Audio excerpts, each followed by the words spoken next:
하나님께서 자신의 형상과 모양대로 사람을 지으시고 에덴 동쪽에 영혼을 만드셔서 서로를 마주보면서 하신 우주 역사상 최초의 그 대약 가운데 하나님이 인간을 향하여 쓰신 명사는 무엇일까?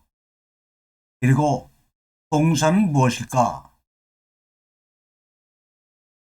여러분 한번 생각해 보셨습니까?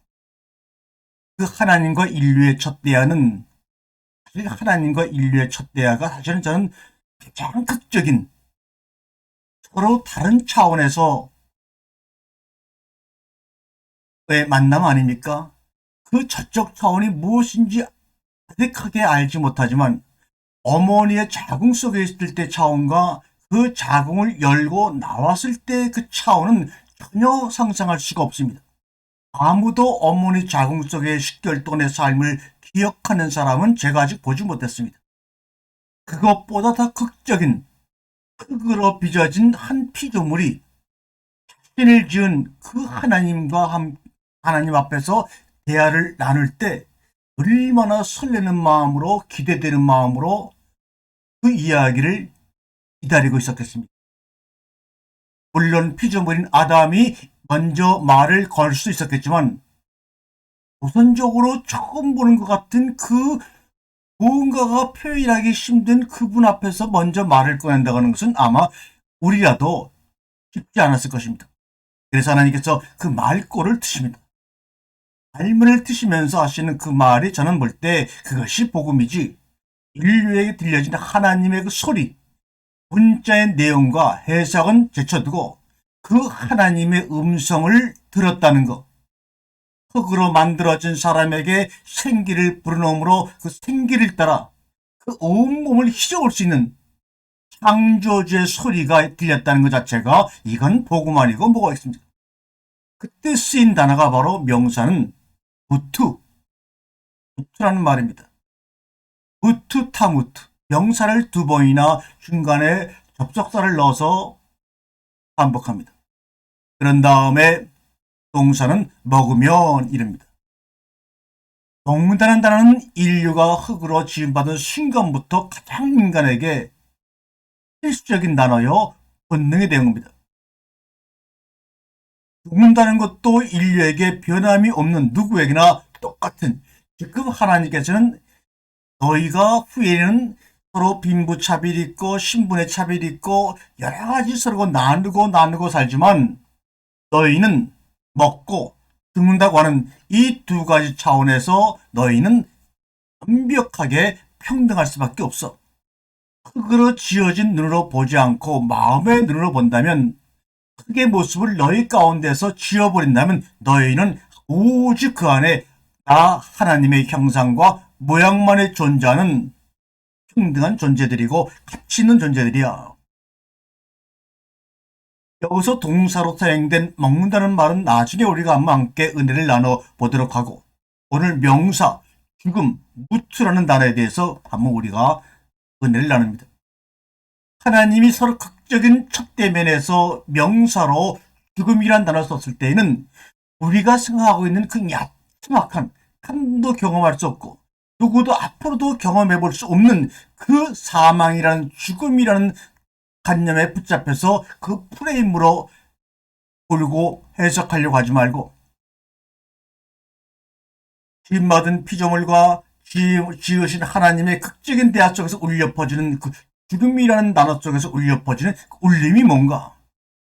한마디로 말하면 이 땅에 피조받은 인간들을 향한, 아버지로서 자녀를 향한 가장 큰 선물입니다. 붙는 선물입니다. 이것이 마음가운데 부딪혀올 때 태어남의 감사와 죽음의 기쁨이 한 줄기로 통하는 장통의 역사가 일어날 것입니다. 죽음을 현대인들의 고정관념 속에 있는 프레임으로만 생각하니 하나님과 인류의 첫 대화인 창세기 2장 17절의 속뜻을 알 길이 없었고, 불행한 저주나 심판만으로 그래서 그것 한마디로 원죄라고만 해석하고 받아들이고 믿어야지만 믿음의 사람이라고 인정했습니다. 그러나 그 틀에서, 그 프레임에서 벗어나 생각을 해야 보이는 것입니다. 죽음이라는 길을 통해서 생명의 새로운 삶이 열리는 것을 경험하고 대회로가 열릴 것입니다. 예수님의 삶과 죽음이야말로 우리의 삶과 죽음을 이해하며 살아갈 수 있게 해주는 주된 원천입니다. 예수님의 삶과 죽음은 그래서 우리에게 가장 큰 선물이요 은혜입니다. 예수님의 죽음과 부활, 이것은 인간의 공포의 대명사인 죽음 그 차원을 경험하신 우주의 유일한 분이 부활을 통해 그 죽음의 차원, 그 너머 하나님 나라를 이야기하고 계신 겁니다. 물론 하나님이신 예수 그리스도도 그 죽음을 3차원에 매어 있는 우리에게 이해시킬 수가 없었습니다. 십자가에 죽으시고 3일 만에 부활하여서 제자들을 만나서 자신의 모습을 통하여 못자국도 보여주고 옆구리에 창자국도 보여주었지만 아무도 그것을 이해할 수 있는 사람은 그 자리에 없었습니다. 그래서 다만 저 차원으로 이끌고자 하신 것입니다. 그 차원으로 들어가는 내가 길이고 진리고 생명이라고만 말씀하셨습니다. 부활하신 예수님조차도 하실 수 없었던 그 일을 성령께서 우리 가운데 말씀으로 임재하셔서 경험케 하시고 기억나게 하시고 생각나게 하신다는 겁니다. 기억나게 한다는 것은 한 가지 전제 조건이 있습니다. 기억나게 하시고 생각나게 한다는 것은 이미 그 전에 기억한 것이 있다는 것입니다. 기억하게 하신다는 것은 잊어버렸다는 전제가 없이는 성립될 수 없는 문장입니다. 도대체 무엇을 잊어먹었길래 예수의 죽음과 부활을 통하여 우리 가운데 오신 성령께서 그 잊어버린 기억을 회복시켜 주려고 오셨느냐 그 말입니다. 그것은 다시 말하지만 우리가 세상에 태어나기 전에 어머니의 자궁에서 10개월 동안 있었던 그 흥민질한 생명의 삶의 기억을 인간은 태어나면서부터 기억하지 못하는 것처럼 분명히 10개월의 긴 기억이 있었는데도 기억하지 못하는 것처럼 하나님의 형상과 하나님의 모양대로 지음받았던 그 삶의 창조의 과정이 있었음에도 불구하고 아무도 그 당시에 그 기억을 회복하지 못합니다. 그 당시에 그 기억을 회복하지 못하니 은혜라는 것, 사랑이라고 하는 것을 전혀 생각조차 할 수 없겠죠. 그분이 누구인지 생각이 나야 되는데 생각이 안 나는 겁니다. 그런데 성령께서 말씀을 통하여 우리 가운데 영으로 진리로 오심으로 말미암아 잊어버렸던 그 기억, 그것을 생각나게 하시고 기억나게 하신다는 겁니다. 그럴 때 비로소 기억이 회복되었을 때 우리는 인간의 말로 오히려 표현하면 부족함이 더해질수록 그 말을 표현하지 못하는 자신만의 그 기억을 가지고 우리는 감격과 감사, 어떤 위치와 어떠한 환경 속에서도 변화를 원하기보다는 그 기억난 속에서 일어났던 자기의 삶의 가치와 아름다움을 향유하며 하나님과 교제하게 되는 것입니다. 바로 그것을 위해 인자로 오신 예수가 먼저 십자가에 죽으시고 부활하신 다음에 그 바통을 성령께서 이어 받으신 것입니다. 그렇다면 창세기 2장 17절에 죽고 죽으리라 무트 다무트 하는 선언은 먹으면 이란 말을 조건적으로만 보지 않으면 우리에게 가장 큰 선물을 주시겠다는 메타포 은유가 아닐까요? 하나님께서 말씀하시기를 선악을 알게 하는 나무와 생명나무가 있는데 선악을 알게 하는 나무를 먹으면 반드시 죽는다. 이렇게 문장을 보다 보니까 조건적인 것입니다. 이렇게 하면 이렇게 되고 이렇게 하면 이렇게 된다. 인간과 하나님의 첫 대화가 조건에 묶여 있는 것 같은 사랑 같지 않은 사랑으로 들립니다. 그런데 우리가 여기서 놓치고 있는 것은 나무 이야기를 하고 계시지 지금 여기서 열매 이야기를 하고 있는 것이 아닙니다. 선악 알게 하는 나무의 차원을 이야기하고 있는 것이 여기서 열매 차원을 이야기하고 있는 것이 아니에요. 우리 개역성경에 보게 되면은 H. 펠이 나무의 열매라는 말을 어떻게 하나님과 인간의 처음 나는 그 대화 속에다가 더해버렸는지요. 성경의 마지막 계시록 20장에 보게 되면 하나님이 너희들에게 하신 말씀 외에 더하거나 빼게 되면 이러이러한 저주와 심판이 임할 것이라고 말씀했는데도 불구하고 이것을 열매라는 이 극적인 명사를 덧붙여갖고 우리가 이 말씀의 진리를 놓치게 만들었습니다. 히브리 원문 성경에는 나무라고 되어 있지 나무의 열매라고는 전혀 되어 있지 않습니다. 이것을 확인하고 싶으신 분들은 저에게 문자나 메일이나 전화를 주세요. 열매를 두고 말씀하지 않았습니다. 열매는 그 선악의 나무를 통하여 씨앗이 떨어져 죽음으로 말미암아 생명나무라는 이름으로 우리에게 열매가 주어지는 것입니다. 그러므로 선악의 나무는 먹는 것인데 먹으면 죽고 생명나무의 열매는 과일인데 그것을 안 먹으면 죽는 겁니다. 먹으면 죽는 나무가 안 먹으면 죽는 나무로 변화되는 과정 속에서 죽음의 과정을 통과하는 것입니다. 그것이 죽음입니다. 도저히 이쪽 문에서 저쪽 문으로 들어가야 되는데 철문이 닫혀 있어. 이 문을 열어야 하는데 이 문을 연다는 것을 어떻게 표현할까? 어떤 단어를 가지고 극적으로 표현할까? 생각하신 하나님께서 인간들이 사용하게 될 죽음이라는 무틀한 단어를 그렇게 우리에게 표현하여 주신 겁니다. 선악의 나무가 자라서 꽃이 피고 그 꽃이 떨어져 열매를 맺어야 먹을 수가 있죠. 나무를 누가 먹습니까?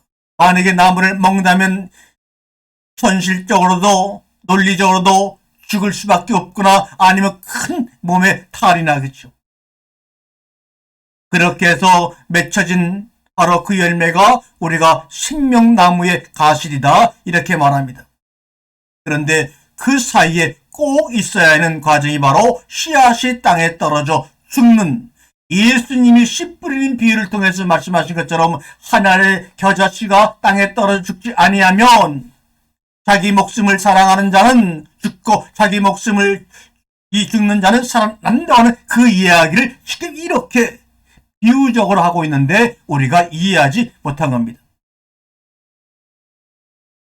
선악의 나무가 자라서 꽃이 피고 그 꽃이 떨어져 열매를 맺어야 먹을 수 있다는 이 얘기를 동상중앙에는 선악을 아는 나무와 생명나무도 있더라 이렇게 표현한 것을 다시 이렇게 표현할 수가 있는 겁니다. 선악을 아는 나무가 선악을 알게 하는 나무가 생명의 나무로 있더라. 이렇게 표현해도 같은 말입니다. 그리고 씨앗이 땅에 떨어지기 위해서는 누군가는 반드시 열매를 먹어줘야 합니다. 열매를 먹어야 합니다. 이것은 변함없는 사실입니다. 그래서 예수님은 자신에 대해서 말씀하시기를 나는 하늘로서 내려온 생명의 떡이다. 생명의 밥이다. 생명의 양식이다 하신 것입니다. 우리가 주님을 위해서 하나님을 위해서 영혼의 생명을 위해서 할 수 있는 가장 귀하고 유일한 일은 바로 그 열매 안에 들어있는 씨앗이 땅에 떨어져 죽도록 하는 것입니다. 그러기 위해서는 우리가 주어진 그 열매 말씀을 먹게 되면 먹는 순간 그 안에 감추어 있던 그 씨앗이 땅에 떨어져 또 죽는 겁니다. 나를 먹어라 나를 먹어라 그래야 너희가 살고 나도 살고 온 천지의 영혼의 생명들이 하나가 된단다. 나를 먹어줘. 그런데 내가 죽기 전에는 먹으면 안 돼 이 말입니다. 선악을 알게 하는 나무를 먹으면 죽는다는 말은 내가 죽기 전에 인간의 몸을 입고 오신 인자 예수는 사람들이 먹을 수가 없습니다. 그분이 십자가에 달려 죽음으로 말미암아 꽃이 떨어지고 인간들의 모든 기대가 떨어지고 묻혔을 때, 보이지 않았을 때 거기서 나오는 열매, 이 열매를 너희는 먹어만 주면 돼. 먹어만 주면 돼. 그게 바로 무트입니다. 하늘로서 내려오셨습니다. 그분은 무엇으로요? 인간의 몸을 입고 내려오셨습니다. 그것이 바로 한 그루의 선악의 나무라고 하는 것입니다. 인간들의 옳고 그름의 판단으로, 겉으로 보기에는 바리새인과 유대인들의 옳고 그름으로, 로마 빌라데 총독의 옳고 그름의 판단으로 죽음을 당하신 것처럼 보입니다. 그것이 눈에 보이는 사실이죠. 선악을 알게 하는 나무를 먹음으로 인간들인 당신과 내가 죽은 것이 아니라 예수님이 그 죽음을 요구하신, 죽음을 명령하신 그분이 스스로 죽음을 당하셨습니다.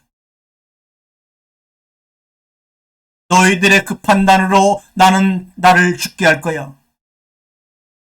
하나님이 신이신, 온 우주를 창조하신 하나님이 스스로 자신의 죽음을 인간의 의지에, 인간의 선택에 맡겨버리신 이 엄청난 소식이, 선악을 알게 하는 나무를 먹으면 죽을 거야.